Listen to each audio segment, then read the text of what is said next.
राधे राधे महाराज जी। महाराज जी, क्या ज्यादा पूजा करना भी हानिकारक होता है? हम आपके सामने बैठे हैं, जिंदगी ही पूजा है। हानिकारक है? आप क्यों आए हो? आपकी शरण में है। क्यों? हमारे में क्या है? भक्ति भाव है, पूजा है। हाँ, तो आप ये समझो, तो ज्यादा पूजा हानिकारक कैसे हो सकती है?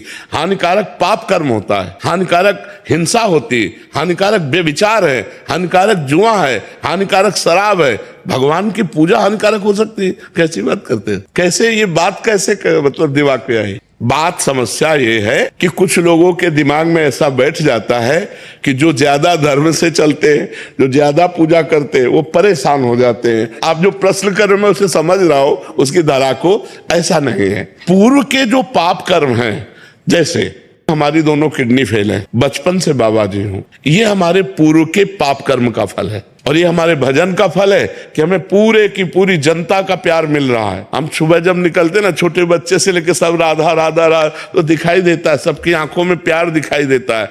भक्ति से दुख नहीं मिलता, लेकिन जैसे हमने अभी भक्ति शुरू की, हमारे पाप कर्म का परिणाम लग गया, तो अब हमें दुख मिलेगा। क्योंकि भक्ति हमारी अभी खेती है, लेकिन पुरानी खेती में हमने बबूल बोए है, पाप बोए, तो हमको भोगना पड़ेगा।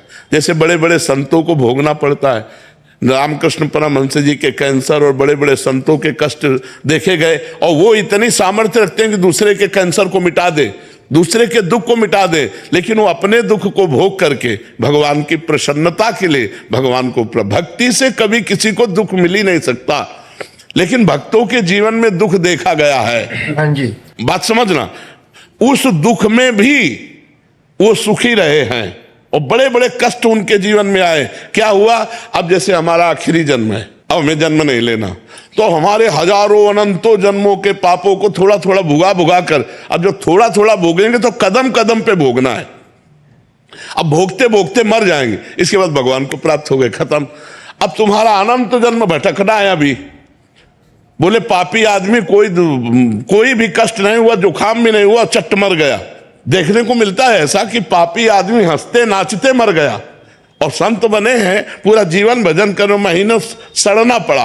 क्यों? क्योंकि इनके अनंत जन्मों का हिसाब होकर अब ये भगवान को प्राप्त होंगे, और उनको भटकना पड़ेगा। अभी हजारों जन्म भटकना पड़े। भक्ति से कभी किसी को परेशानी हो ही नहीं सकती। भक्ति कभी दुख, भगवान भला मंगल भवन है, उनका भजन, उनकी पूजा किसी को दुख दे सकती? उनकी पूजा तो दुखों का निवारण करती है। ये बात पक्की समझ लीजिए।